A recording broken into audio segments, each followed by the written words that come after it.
गोरखपुर के एक सनसनीखेज वारदात ने मां और बहन के रिश्ते को शर्मसार कर दिया है। एक ऐसा हत्याकांड जिसमें मां और बहन ने मिलकर एक युवक की जान ले ली।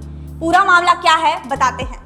दरअसल गोरखपुर के बांसगांव क्षेत्र के तिघरा रुद्रम गांव में एक ऐसी वारदात होती है जिसने सनसनी फैला दी है। बुधवार को अमित दिल्ली से अपने घर लौटता है, लेकिन उसके परिवार वाले मां और बहन और एक भाई मिलकर उसे घर में घुसने नहीं देते हैं, क्योंकि वो एक ऑर्केस्ट्रा वाली के साथ शादी किया था और उसी के साथ घर आया था। परिवार वालों को ये रिश्ता बिल्कुल पसंद नहीं था, इसलिए वे लोग उन दोनों को घर में घुसने नहीं दे रहे थे। लेकिन विरोध के बावजूद युवक जबरदस्ती अपनी पत्नी के साथ घर के अंदर घुस गया और कमरे में चला गया। विवाद यहीं से शुरू हुआ और इतना बढ़ गया कि खून खराबा हो गया।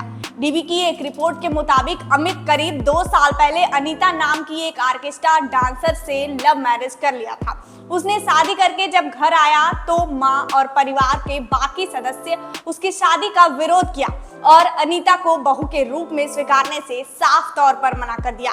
यहाँ तक कि दोनों को घर में रहने की परमिशन भी नहीं दी गई। विरोध इतना था कि अमित गांव छोड़ने पर मजबूर हो गया और अपनी पत्नी के साथ दिल्ली में रहने लगा।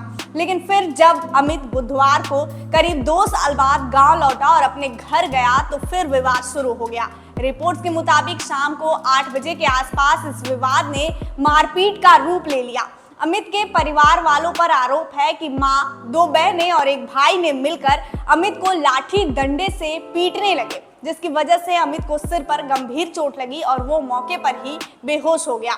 बचाने गई उसकी पत्नी अनीता को भी बुरी तरह पीटा गया।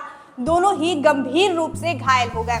ग्रामीणों ने इस घटना की सूचना जब पुलिस को दी, तब जाकर पुलिस वहां पर पहुंची और दोनों को सीएचसी भेजा गया। लेकिन रास्ते में ही अमित की मौत हो गई, जबकि उसकी पत्नी अनीता को प्राथमिक इलाज के बाद जिला अस्पताल रेफर करने की खबर है। जानकारी के मुताबिक पीड़िता अनीता की तहरीर पर एफआईआर दर्ज कर ली गई है और आरोपियों यानी अमित की मां, बहनें और भाई को हिरासत में लेकर पूछताछ की जा रही है। शव को पोस्टमार्टम के लिए भेज दिया गया है और आगे की कार्रवाई की जा रही है। बता दें कि इससे पहले भी बांसगांव क्षेत्र में मारपीट से विवाद में कई हत्याएं हो चुकी हैं। जैसे मई 2024 में बांसगांव के मोहन बेदौली गांव में 75 वर्षीय रामकिशुन की पीट कर हत्या कर दी गई थी। उनकी पत्नी भी करमदानी, जो उन्हें बचाने गई थी, वो भी घायल हो गई थी। पुलिस ने शव को पोस्टमार्टम के लिए भेजा और आरोपी को हिरासत में लिया। इसके अलावा सितंबर 2024 में ही भैंसा रानी गांव में एक सिरफिरे ने 1.5 साल के बच्चे पर ईंट मारकर उसकी हत्या कर दी। आरोपी पड़ोस में रहता था और बच्चे के साथ अक्सर खेलता था। उस मामले में भी पुलिस ने आरोपी को हिरासत में लिया और जांच शुरू कर दी। वर्तमान मामले में पुलिस आगे की कार्रवाई कर रही है। गोरखपुर और आसपास के क्षेत्र में बढ़ते अपराध को लेकर आप लोग क्या कहना चाहेंगे?